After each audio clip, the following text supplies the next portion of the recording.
नमस्कार दोस्तों, आप सभी का चिरानिया क्लासेज के इस यूट्यूब प्लेटफॉर्म पर आप सभी का हार्दिक स्वागत है। प्यारे दोस्तों, आज से इस यूट्यूब प्लेटफॉर्म पर मैं जितेंद्र कुमार कक्षा 6 से 12 तक आपको आरबीसी और एनसीईआरटी की बुकों का अध्ययन करवाया जाएगा। आपको पता है कि राजस्थान की तमाम भर्तियों में आरबीसी बुकों का जितना महत्व रहा है उतना किसी गाइड का महत्व है या अन्य किसी बुकों का नहीं है। आपको पता है कि 90% जो वर्तमान में जो एग्ज़ाम में हो रही हैं उनमें 90% आपको आरबीसी बुकों का पर आधारित फैक्ट और 10% एनसीईआरटी पर आधारित फैक्ट मिलते हैं। तो आरबीसी की बुकों का अध्ययन आपको अच्छी तरह से करना चाहिए, चाहे फर्स्ट ग्रेड की तैयारी कर रहे हैं, चाहे सेकंड ग्रेड की या रीट परीक्षा के लिए। तो ये अद्भुत होती हैं आरबीसी की बुकें। आपको बताएं कि 99% जो पर्सन है वो आरबीसी की बुकों पर होती हैं। इसके अलावा राजस्थान की चाहे कोई भी भर्ती परीक्षा हो, उन सब के लिए आरबीसी की बुक है वो बड़ी महत्वपूर्ण साबित हुई है। तो बिना समय गंवाए हुए हम हमारे महत्वपूर्ण टॉपिक की बात करेंगे। देखिए, मैं आपको सर्वप्रथम कक्षा 10 की आरबीसी की बुक करवाऊंगा, इसके बाद कक्षा 9, इसके बाद कक्षा 8 और 6 और 7, और इसके बाद हम कक्षा 11 और 12 की मुख्य रूप से हिस्ट्री, जियोग्राफी और पॉलिटिकल साइंस का जो पोर्शन है वो आपको हस्तलिखित नोट्स के माध्यम से करवाया जाएगा। तो प्यारे दोस्तों, आप वीडियो को ज़्यादा से ज़्यादा शेयर कर दीजिए और लाइक कर दीजिए। और आज हम शुरू कर रहे हैं कक्षा 10 की आरबीसी की बुक, इसके बाद हम एनसीईआरटी की बुक का अध्ययन करेंगे। तो प्यारे दोस्तों, ये देखिए, आने वाली जो जितने भी कंपटीशन एग्जाम है उनमें ये पाठ्यक्रम में रहते हैं मुख्य रूप से। तो हमारा जो पहला लेसन है उसका अध्ययन हमें करेंगे। तो ये है हमारा पहला लेसन की स्वर्णीय भारत, जिसका प्रारंभ से 1206 तक का अध्ययन हमें करेंगे। देखिए, समुद्र पार भारतीय प्रदेशों को द्वीपांतर कहा जाता था। शक्तिशाली जलयानों में यात्रा करके भारतीय Barmadesh, Siam, Indonesia, Malaysia, Australia, Borneo और फिलीपींस व जापान, कोरिया तक पहुंचते थे। तो समुद्र पार भारतीय देशों को द्वीपांतर कहा जाता था। जैसा आप जानते हैं कि सिंधु नदी में 6000 वर्ष पूर्व चलने वाले जलयानों का उल्लेख विद्वानों ने किया है। वेदों को विश्व का ज्ञान कोश के रूप में जाना जाता है। महाजनपद काल गणतंत्रात्मक संवैधानिक व्यवस्था का आदर्श रहा है। देखिए, बड़ी महत्वपूर्ण लाइन है। महाजनपद काल है वो किसका आदर्श रहा है? गणतंत्रात्मक और संवैधानिक व्यवस्था का आदर्श कहा जाता है। इसके बाद बात करें कि उत्तर वैदिक काल में हमने विभिन्न जनपदों के अस्तित्व को दिखाई देता है। उत्तर वैदिक काल में हमने विभिन्न जनपदों के अस्तित्व को दिखाई देता है। छोटे छोटे जनों का स्थान बड़े जनपदों ने ग्रहण कर लिया था। उत्तर वैदिक काल आते आते क्या हो गया था, जो छोटे जनपद थे, जन थे, उनका स्थान जनपदों ने ग्रहण कर लिया था। और ईसा पूर्व से 6ठी शताब्दी तक आते आते ये जनपद क्या किस में बदल गए? महाजनपद के रूप में विकसित हो गए थे। देखिए, यहां पर समझने वाली बात क्या है, जो जनपदों का अस्तित्व दिखाई देता था उत्तर वैदिक काल में, वो छोटे छोटे जनों का स्थान बड़े जनपदों ने ग्रहण किया। इसके बाद जब ईसा पूर्व से 6ठी शताब्दी तक आते आते ये जनपद क्या हो गए? महाजनपद के रूप में विकसित हो गए। अब ये देखिए, महाजनपद काल जिस भी कंपटीशन एग्जाम में पाठ्यक्रम में है उसमें इससे 1-2 प्रश्न जरूर पूछे जाते हैं। और हम रीट और सेकंड ग्रेड की बात करें तो काफी प्रश्न यहां से पूछे जाते हैं। तो हम बात करेंगे महाजनपद काल, जिनका कार्यकाल है 600 से 325 ईसा पूर्व। देखिए, 6ठी शताब्दी से ईसा पूर्व उत्तर भारत में अनेक विस्तृत और शक्तिशाली स्वतंत्र राज्यों की स्थापना हुई, जिन्हें महाजनपद की संज्ञा दी जाती है। अर्थात 6ठी शताब्दी से ईसा पूर्व भारत में जो विस्तृत शक्तिशाली स्वतंत्र राज्य की स्थापना उन्हें महाजनपद की संज्ञा दी गई थी। बौद्ध ग्रंथ ये बड़ा महत्वपूर्ण प्रश्न बन रहा है कि बौद्ध ग्रंथ अंगुत्तर निकाय और जैन ग्रंथ भगवती में 16 महाजनपदों का उल्लेख मिलता है। देखिए 16 महाजनपदों का जो उल्लेख मिलता है वो कहां पर मिलता है? हमें बौद्ध ग्रंथ अंगुत्तर निकाय और जैन ग्रंथ भगवती में मिलता है। अब हम इन 16 महाजनपदों की राजधानी के बारे में अध्ययन करेंगे। यहां से क्वेश्चन, काफी बार क्वेश्चन पूछा गया, आपको पता है, और ये राजधानी याद रखना बड़ी जरूरी है। तो इनको एक ट्रिक के माध्यम से मैं आपको बताऊंगा। वो ट्रिक आपको अटपटी लग सकती है पर आपको याद करने में सुविधा रहेगी। देखिए पहला आ रहा है, काशी की राजधानी थी वाराणसी। इसको याद कैसे रखेंगे कि काश ऐसा वार आता कि मैं नौकरी लग जाता। कैसे याद रखेंगे? काश ऐसा वार आता, काश से क्या हो जाएगा? काशी, वार से क्या हो जाएगा? वाराणसी। काश ऐसा वार आता कि मैं नौकरी लग जाता, तो काशी की जो राजधानी है वो हो जाएगी वाराणसी। इसके बाद में कुरु, कुरु की राजधानी है इंद्रप्रस्थ, और कुरु से याद रखेंगे हम कौरव। कौरव किस का संबंध किससे था? इंद्रप्रस्थ से था। किससे था? इंद्रप्रस्थ से। कुरु की राजधानी हो जाएगी इंद्रप्रस्थ।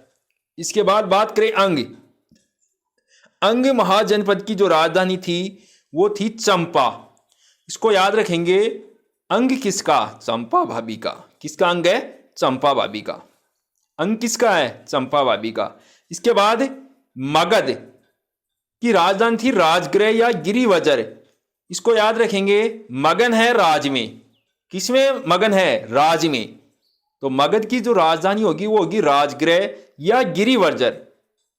इसके बाद हम बात करें कि वज्जी की जो राजधानी वो है विदेही और मिथिला। वज्जी की राजधानी है विदेही और मिथिला। और मल, मल देखिए किसको बोलते हैं?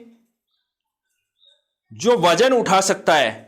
मल किसको बोलेंगे? जो वजन उठा सकता है। और वजन कौन उठा सकता है? जो कुश्ती में माहिर हो। किस में माहिर हो? कुश्ती में। अरे कुश्ती में माहिर होगा वो क्या करेगा? वजन को उठा लेगा। अर्थात मल की जो राजधानी होगी वो कुशावती या कुशीनारा होगी। क्या होगी? कुशीनारा। ऐसे याद रखेंगे। आपको ये ट्रिक थोड़ी सी अटपटी लग सकती है लेकिन याद रखने के लिए बड़ी महत्वपूर्ण है आपके लिए। अगली है महाजनपद है वो है चेदी। चेदी की राजधानी है वो शक्तिमती। इसको याद कैसे रखेंगे? चेदी से आप इसको याद रखिए जेद्दे। देखो जेद्दे, जेद्दे किसको बोलते हैं? जिसको पेट ज्यादा आता है जिस व्यक्ति के। और जेद्या क्या होगा? पेट ज्यादा है मतलब पेट कैसा है? शक्तिशाली है। उसका पेट कैसा है? शक्तिशाली। तो चेदी की जो राजधानी होगी वो होगी शक्तिमती। क्या होगी? शक्तिमती। और वश की राजधानी होगी कौशांबी। क्या होगी? कौशांबी। वश, कौशांबी। और इसके बाद हम बात करें कौशल। कौशल की राजधानी आपको अच्छी तरह से याद हो जाएगी क्योंकि जब कौशल का नाम आता है तो भगवान राम का नाम आपको निश्चित रूप से याद आ जाता है। और भगवान राम का जो संबंध रहा है वो किससे रहा है? अयोध्या से रहा है। किससे रहा है? अयोध्या से। और अयोध्या और बुद्ध काल में दो भागों में बंट गई थी ये राजधानी। तो उत्तरी भाग की राजधानी है वो साके थी। कौशल वो दो भागों में बंट गया था बुद्ध काल में। उत्तरी भाग की जो राजधानी थी वो थी साके और दक्षिण भाग की जो राजधानी थी वो थी श्रीवती। क्या थी? श्रीवती। देखिए राजधानी आपको लिखी हुई मिल जाएंगी लेकिन इनको याद रखने की थोड़ी सी ट्रिक आपको ध्यान में रहेगी तो बड़ी आसानी से याद रह जाएगी। यहां से निश्चित रूप से क्वेश्चन पूछा जाता है। इसके बाद हम बात करें पांचाल। पांचाल की जो राजधानी है, उत्तरी पांचाल की राजधानी थी अच्छितर और दक्षिण पांचाल की राजधानी थी कापिले। क्या थी? कापिले। इसके बाद हम 11 नंबर महाजनपद की बात करेंगे वो है मत्स्य। और मत्स्य की राजधानी विराटनगर थी जो वर्तमान में बेराट नाम से जानी जाती है, जयपुर में है। तो आपको अच्छी तरह से पता है कि मत्स्य की याद रह जाएगी आपको। और सूरसेन की राजधानी मथुरा, जिसको मैथुरा या सूरसेनाई भी कहा जाता है। और अस्मक की राजधानी पोतन या पाटेली है। पोतन या पाटेली। और अवंती की राजधानी, उत्तरी अवंती की राजधानी है उज्जैनी और दक्षिणी अवंती की राजधानी है महिष्मती। अवंती की राजधानी है, उत्तरी अवंती की राजधानी रही है उज्जैनी और दक्षिणी अवंती की राजधानी रही है महिष्मती। देखिए एक दो बार आप इसको अध्ययन करेंगे अच्छी तरह से तो आपको याद हो जाएगी। इसके बाद गांधार की राजधानी की बात करें तो दक्षशिला, दक्षशिला। और कंबोज की रही है राजपुर या हाटक। कंबोज की राजधानी है वो राजपुर और हाटक। तो आपको इन राजधानियों को अच्छी तरह से याद कर लेना चाहिए। कुछ अपने हिसाब से ट्रिक बनाइए, कुछ मैंने बताई है, उनको यहाँ से क्वेश्चन निश्चित रूप से पूछा जाता है। अब बात करेंगे हम नेक्स्ट कि उक्त महाजनपदों को दो प्रकार के राज्यों में थे। एक राज्य कैसा था? राजतंत्र और दूसरा गणतंत्र। राजतंत्र में जो महाजनपद शामिल थे वो थे कौशल, वश, अवंती और मगध। कौशल, वश, अवंती और मगध। इसके बाद बात करें हमें कि 6ठी शताब्दी में अनेक गणराज्यों का अस्तित्व था, जिनमें प्रमुख रूप से कपिलवस्तु के शाक्य और सुंसामारी गिरी के भाग, अलपकलब के बुल्ली और केशपुत्र के कालम और रामग्राम के कोलिये। इसके बाद कुशीनारा के मल्ल और पावा का मल्ल और पीपलीविन के मौर्य और वैशाली के लिच्छवी और मिथिला के विदेही, ये जनपद थे। राजस्थान के प्रमुख जनपद यूनानी आक्रमण के कारण पंजाब का मालवा, सीवी, अर्जुन नायन जातियों ने राजस्थान के पूरी भाग में जनपदीय शासन व्यवस्था का सूत्रपात किया। देखिए, राजस्थान में जनपदों का सूत्रपात किसे कहा जाता है? अर्जुन नायन जातियों को कहा जाता है। पूरी भाग में जनपदीय शासन व्यवस्था का सूत्रपात किया था।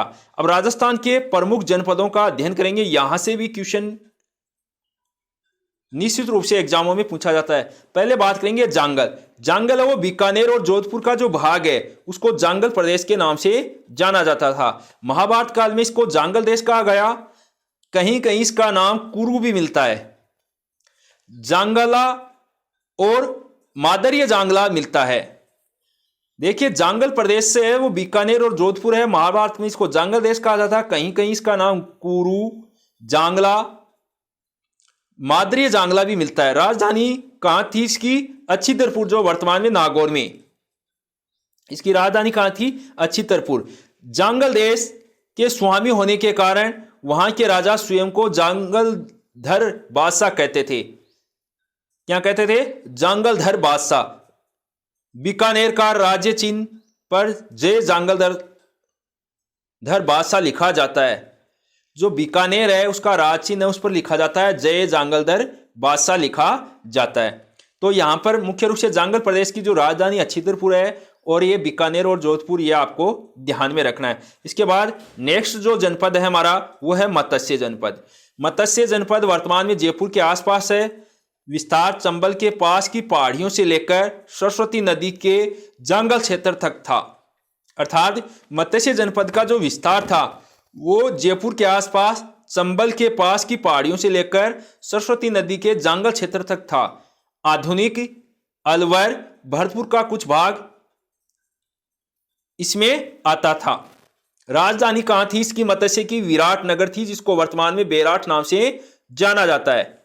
मौर्य शासक बिंदुसार से पहले मत्स्य जनपद की स्पष्ट जानकारी नहीं मिलती है।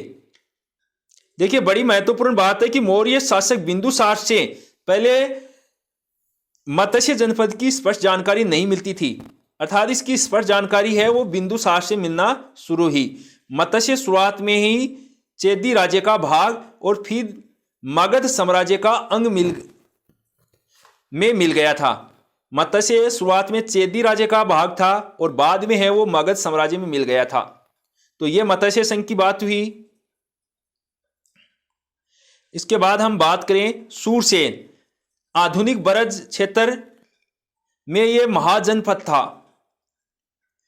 वर्तमान का जो ब्रज क्षेत्र है ये उसका महाजनपद था। राजधानी कहां थी? मथुरा थी। सूरसेन की राजधानी क्या थी? मथुरा। प्राचीन यूनानी लेखक इस राज्य को सूरसेनोई तथा राजधानी को मथुरा कहते थे। महाभारत के अनुसार यादवों का शासन जो वर्तमान में है भरतपुर, धौलपुर, करौली का भाग सूरसेन में आता था।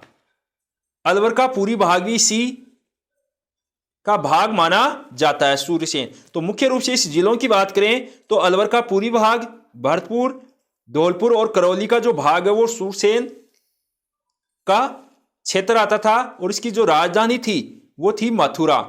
और वसुदेव के पुत्र श्री कृष्ण जी का जो संबंध रहा है वो भी सूरसेन से महाजनपद से रहा है। अब बात करेंगे हम सीवी।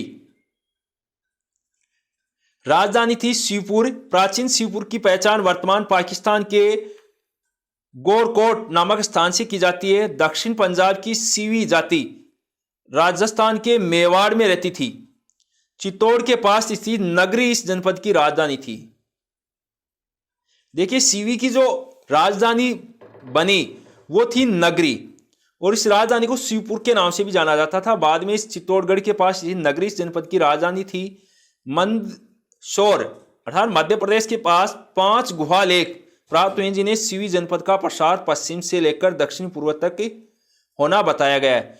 देखिए, सीवी जनपद का जो प्रसार है वो मंदौर के पास से 5 गुहा लेख जो प्राप्त हुआ है उसे सीवी जनपद प्रसार पश्चिम से लेकर दक्षिण पूर्व तक होना बताया गया है। गणतंत्रात्मक होते हुए जनपदों की राज सत्ता कुलीन परिवारों के पास थी।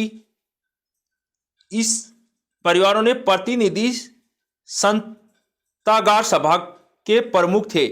अर्थात गणतंत्रात्मक जो शासन जनपदों की सत्ता थी उसमें एक सभा हुआ करती थी, और उस सभा का नाम क्या था? संतागार थी, जो जनपदों की सबसे बड़ी संस्था।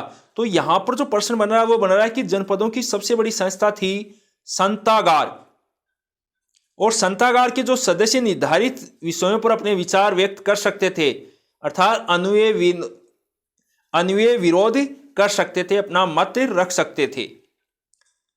इसके बाद हम बात करें मौर्य वंश, शुंग वंश और सातवाहन। ये वंश है, इसका अध्ययन हम अगले वाले पार्ट में करेंगे। तो आपका वीडियो देखने के लिए बहुत बहुत धन्यवाद, और वीडियो को ज्यादा से ज्यादा लाइक कर दीजिए और शेयर कर दीजिए, क्योंकि हमारी आज की प्रथम क्लास थी। जैसे जैसे आपके कमेंट आएंगे उस कमेंट के अनुसार हम पढ़ाने में और सुधार करेंगे और आपको अच्छी तरह से ये कक्षाएं उपलब्ध करवाने का प्रयास करेंगे। तो आप वीडियो को ज़्यादा से ज़्यादा शेयर कर दीजिए और लाइक कर दीजिए। आपका वीडियो देखने के लिए बहुत बहुत धन्यवाद।